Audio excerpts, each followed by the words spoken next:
ఓం నమః శివాయ. శ్రీశైల మల్లికార్జున మేడారం సమ్మక్క సారక్క చిలుకూరు బాలాజీ స్వామి. ఓం నమః శివాయ. గోపురం టీవీ చూసే వాళ్ళ ప్రేక్షకులందరికీ నమస్కారం. చిలక జోషం అంటండి ఆ కాలంలో ఉంది, ఇప్పుడు గుడుక ఉంది, ఇక ముందు గుడుక నడుస్తుంది. చిలక జోషం అంటే నిజముందండి, నమ్మండి, వినండి. కొత్త సంవత్సరం జనవరి నెల వచ్చే డిసెంబర్ వరకు ఈ కొత్త సంవత్సరం అంతా 12 రాశుల మీద, ఏ రాశి మీద శని బలం ఎంత ఉంది, ఏ రాశి మీద గురుబలం ఎంత ఉంది, మంచి వింత, చెడు వింత, లాభం ఎంత, లుక్సాన్ ఎంత చెప్తా వినండి. చిలకమ్మ, ధనుసు రాశి వాళ్ళ శాస్త్రము, ధనుసు రాశి వాళ్ళ భవిష్యవాణి, ధనుసు రాశి వాళ్ళ గణితమాని చిలకమ్మ. ధనుసు రాశి వాళ్ళ జ్యోతిష్, ధనుసు రాశి వాళ్ళ భవిష్యవాణి. ధనుసు రాశి వాళ్ళకి సాక్షంగా మహాలక్ష్మి. ధనుసు రాశి వాళ్ళ దగ్గర ఒక గుణం ఏముందంటే, ఏదన్నా మాట మాట్లాడితే కుండ పలిగినట్టు, రాయి ఇరిగినట్టు పటామని చెప్పేస్తారు. దాచి పెట్టుకోరు. దిమాగ్ తేజ్. చిన్నప్పుడు పెద్దలు చదువు నేర్పించినప్పుడు ఎలా చదువు నవరాలో అలాగే నేర్చిండ్రు. చదువులో వెనుక పడలేదు, ఏ దాంట్లో వెనుక పడలేదు, ముందు పెట్టే లెక్కిండ్రు. అది బాగుంది. ఏదన్నా మాట మాట్లాడితే నీట్గా మాట్లాడతారు. హుషారి మాటలు, చాల్బాజీ మాటలు, అక్కడ మాట ఇక్కడ, ఇక్కడ మాట అక్కడ చెప్పేది కాదు. ఈ రాశి వాళ్ళ దగ్గర ఏముందంటే మాత్రం ఉన్న మాట ఉన్నట్టే చెప్పడం, లేకపోతే గమ్మున ఉండడం. ఏదన్నా పని చేతిలో పట్టుకుంటే ఇద్దరు చేసే పని ఒక్కాయమే చేయడం. జ్ఞానం, తెలివి బాగుంది. కానీ హుషారి మాటలు, చాల్బాజీ మాటలు మీకు నచ్చాయి, అవి మాట్లాడరు. అది బాగుంది. కోపం వస్తే వాడు తీస్మార్కుడు ఉన్నవాడు 4 మాట్లాడితే 2 మాట్లాడతాడు. కోపం వస్తే మాత్రం వెనక జరిగేది లేదు. కోపం పోయిందంటే మాత్రం అంతా సుధరించి కూర్చుంటారు. ఈ ధనుసు రాశి వాళ్ళ దగ్గర మళ్ళీ ఒకటి ఏముందంటే, చాలా నిదానం, తెలివి నుంచి మాట్లాడతారు. ఎవరిదన్నా ఎదుట ఉన్నవాడు కోపం తాపుతూ మాట్లాడి ఉరుకులాడుతుంటే వాళ్ళకి నిదానం చెప్పించి, అది కాదు, ఇది కాదు, మరి నిదానం చెప్పించిన తర్వాత వాళ్ళ కోపం పోయిన తర్వాత అప్పుడు ఆ విధంగా ఏ విధంగా మాట్లాడాలో ఆ విధంగా మాట్లాడతారు. మంచిగా మెప్పించి వాళ్ళ ధమాకలో కూర్చునేటట్టు మాట్లాడతారు. అది బాగుంది. ఎవరికన్నా నమ్మిందంటే నమ్మినట్టే ఉంటారు. అటు ఇటుకు ఉండరు, ఒక దిక్కే ఉంటారు. మంచిగా నీట్గా నడుస్తారు. 10 మందిలో కూర్చొని అదే మాట, ఇంట్లో ఉన్న అదే మాట. మీ ఇంట్లోకి వెళ్ళి మీరు బయటికి వెళ్ళేటప్పుడు భర్త అయినా కానీ, ఇంట్లో ఉన్న తల్లిదండ్రులైనా కానీ, అత్తమామలైనా కానీ, అమ్మ జాగ్రత్త, అయ్యా జాగ్రత్త, మంచిగా పోయి మంచిగా రావాలి, జాగ్రత్తమని వాళ్ళు చాలా ప్రేమతోనే మాట్లాడతారు. వాళ్ళకి మీరు ఇంకా దానికన్నా ఎక్కువ మంచిగా ప్రేమగా చూసుకొని మాట్లాడతారు. బాగుంది. ఇది అంటారు ప్రేమ. ఒకరి మీద ఒక ప్రేమ ఉంటే బాగుంటుంది. ఇంటి గుట్టు అవతల జరగనియరు, ఇంటి మాట అవతల చెప్పరు.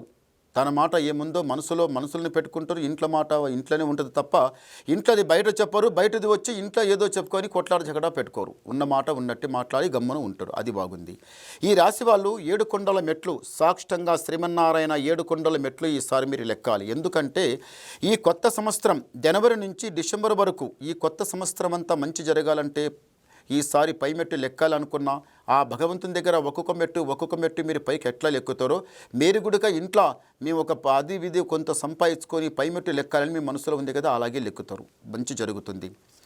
ఇంట్లో ఏముందంటే మాత్రం ఎలా వచ్చిన పైసా అలాగే పోతుంది. రావటం పోవటం పైసా ఉంది కానీ ఆగటం లేదు కదా. కొంచెం ఆలోచించడం చాలా ఎక్కువైపోతుంది. మనసు లోపల యథార్థం లేకుండా బాధపడటం, ఎప్పుడు టెన్షన్ ఆలోచన పడుకుంటూనే ఉంటున్నారు ఈ రాశి వాళ్ళు. ఎందుకు? ఆలోచనలు కొన్ని ఎక్కువ ఉన్నాయి. అలా టెన్షన్ తీసుకుంటే పనులు కావండి, నిదానం చేయండి, మంచి జరుగుతుంది. ఇంట్లో ఈసారి కళ్యాణం జరిగినా, ఇల్లు కట్టాలనుకున్నా, లేకపోతే ఏదైనా పని 190 ఉంటాయి, అవన్నీ జరుగుతాయి. జాబ్ గురించి ఎప్పటి నుంచో ప్రయత్నం చేసిన వాళ్ళు కాలేదు కదా ఇంతవరకు 2005 లోపల మస్తు ప్రయత్నం చేసినా, 2024 లోపల కూడా మస్తు ప్రయత్నం చేసినా కాలేదు. ఇప్పుడు 2026 లోపల అవుతుందా కాదా అనుకున్న వాళ్ళు మీ కోరిక నెరవేరుతుంది. కానీ కోరిక లేకనే నెరవేరకుండా ఉండదు.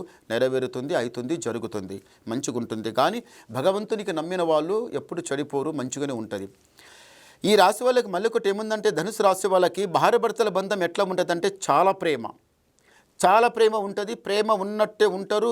వచ్చిందంటే ఇక కోపం నీదెంత నాదెంత అన్నట్టు మాట్లాడుకుంటారు. పాముకు ముంగిస పనినట్లనే ఉంటుంది. చివరికి మీ మాటనే గెలిపించుకుంటారు. ఎవరు? భార్య మాటనే గెలిపించుకుంటుంది. భార్య మాట గెలిపించుకుంటుంది, భర్త మాట సాగనీయడు. మాట సాగనీయకుండా మీ మాటనే గెలిపించుకుంటారు తప్ప చివరికి మళ్ళీ 2 తిట్లు కరెక్ట్ తింటారు. ఎందుకు? భర్త నుంచి మాట గెలిపించుకుంటారు, ఆ తర్వాత 2 తిట్లు తింటారు. నీకు యథార్థం, ఆయనకి యథార్థం. బాగానే ఉంటారు. కానీ మళ్ళీ ఒకటి, భార్య భర్తల నడమ అనుమానం స్థితి ఉండవద్దు. మీ దగ్గర అనుమానం ఉండదు. మీరు ఎక్కడ పోయి ఏ పని చేసినా, ఎంతసేపు వచ్చినా, 1 గంట అటు ఇటు వచ్చినా అనుమానం ఉండదు. భార్య మీద భర్త అనుమానం ఉండదు, భర్త మీద భార్య అనుమానం ఉండదు. మీరు చాలా మంచి గుణవంతులు.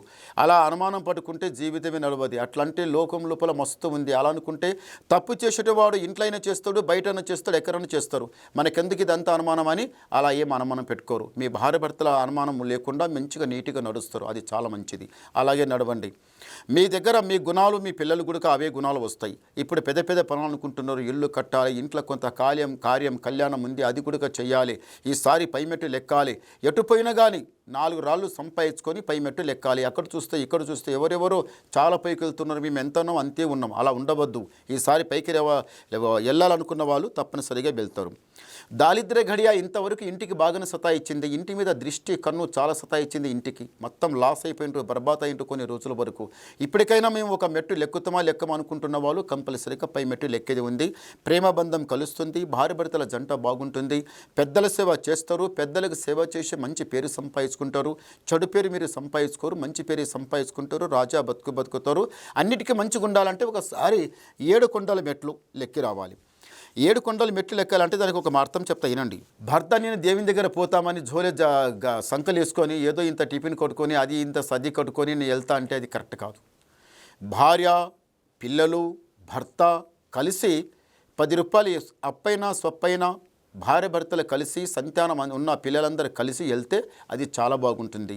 ఒంటి పెంటి లేకపోయి ఏదో దేవునికి ముక్కు రాసుకొని ఆ పొరలాడి అటు ఇటు చేసి ఎంతో పొర్లుకుంటా నమస్కారం చేస్తే లాభం లేదు. భార్యాభర్తలు ఇద్దరిపై ఆ భగవంతుని దర్శనికను చేసుకొని వస్తే అంతకన్నా భగవంతునికి నచ్చిన మాట అది. ఒకసారి వెళ్ళండి. భగవంతుడు ఆది దంపతులు ఉంటారు ఇక్కడ.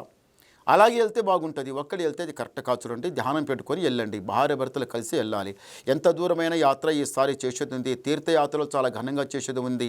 ఎండి బంగారం చాలా ఘనంగా కొనేది ఉంది. అది కాక ఇల్లు కట్టాలనుకున్నా కొనాలనుకున్న వాళ్ళు కూడా ఈసారి పక్క జరుగుతుంది. రాజా బతికే టైం వచ్చింది. 2026 లోపల మీకు చాలా బాగుంటుంది. ఈసారి మంచి జరుగుతుంది. ఒకసారి గవ్వలేద్దాం. ఓం నమః శివాయ. వావ్, అంటే బేస్ గవ్వలు పడ్డాయి. ధనుసు రాశి వాళ్ళకి ఆదాయం 5, వ్యాయం 5, రాజపూజ ఫలం 1, అవమానం 5. వావ్, ఏది ఎక్కువ లేదు, ఏది తక్కువ లేదు. ఈ సంవత్సరం ఎట్లా ఉంటుందంటే లేదని ఏడవరు, ఉందని నగవరు. ఎప్పటికైనా ఒకటే లెక్క ప్రకారం నడుస్తారు.